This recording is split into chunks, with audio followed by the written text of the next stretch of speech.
what we used MyBlogGuest was to post a request for guest bloggers. And we post on the website, and we did get a lot of responses of people that were interested to join our guest blogging program. And while I'm doing so, if I come across a good one, I will think, I like that, I'll go for that, and I'll put an offer in. I'm curious on the ratio. How many offers do you put in versus how many are accepted, would you say? I'm looking at this from a time perspective and spending time going in. It comes in bursts.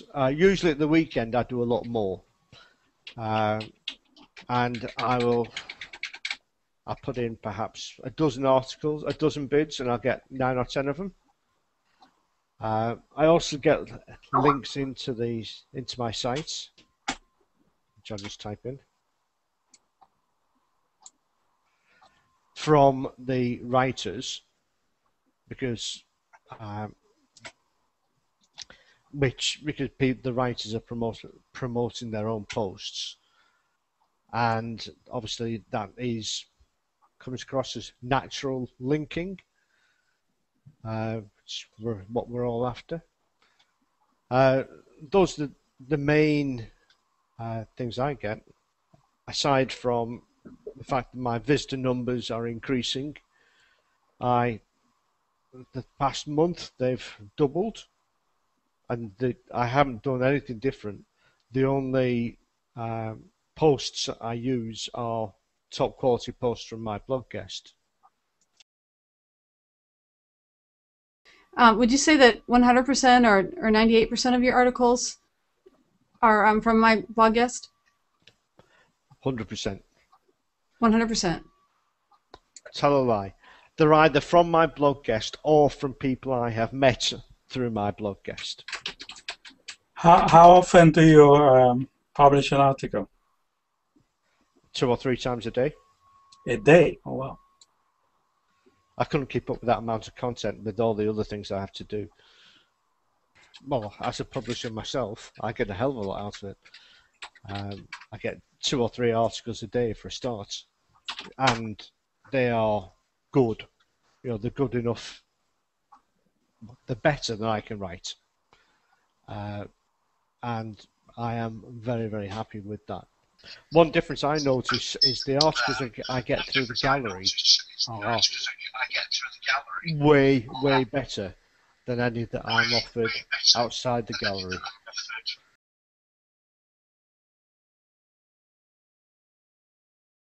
Since then, we developed few pages on our site that basically give the entire guidelines of what we're looking for, and there's forms there for people to apply. Do you educate the people as far as the difference between professional blogging and personal blogging, and then present your guidelines? Anybody that will read our site will understand what we're looking for. And a lot of the people found our guidelines too details, because we basically detail everything we're looking for, including how many characters in each section of the blog and stuff like that. So they found too much detail. There was a lot of guest bloggers that had hard time understanding what a gravatar is. So when you post as a guest blogger and we ask you to provide us with an email that tied to your gravatar, they had no clue what that is. There was a lot of young people that contact us that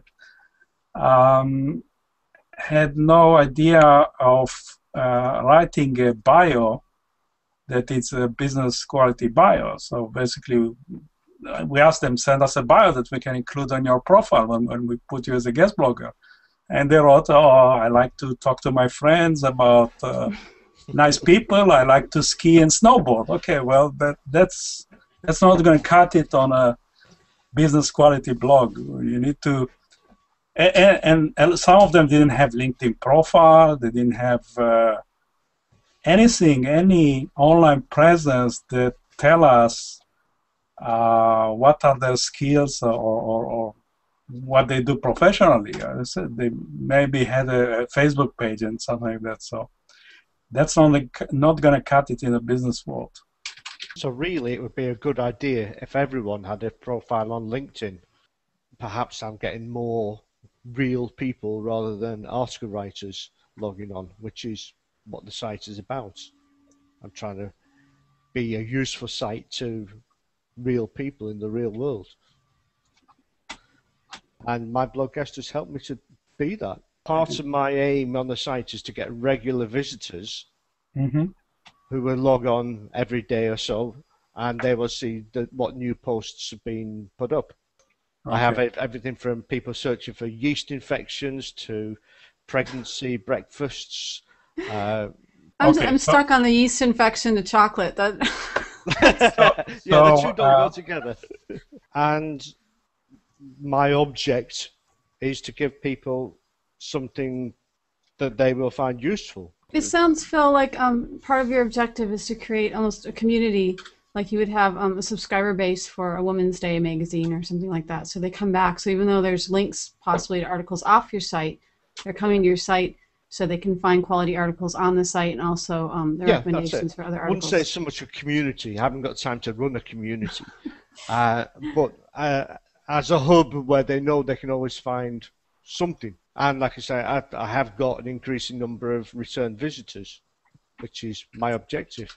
And they work in different ways. So, for example, Blog Glue and Zemanta, you basically have to make a bunch of calls outside of your site to get those related articles and to index them. Where if you do it within your site and you index your database, the performance will be better because you don't have to make all those calls outside of your site. One of the things I aim to do is to get people to click through to another page on the site, trying to reduce the bounce rate. Hey, Michael, thanks for joining us and sharing about content marketing and your expertise. It's very helpful. John, thanks for all your comments. I wish I could capture all of them in the video. They're excellent. And Phil, thank you again. Okay, sorry I have to leave. Oh, thanks, Michael. Okay, bye. We're closing out this month's MyBlogGuest Google Plus Hangout on air.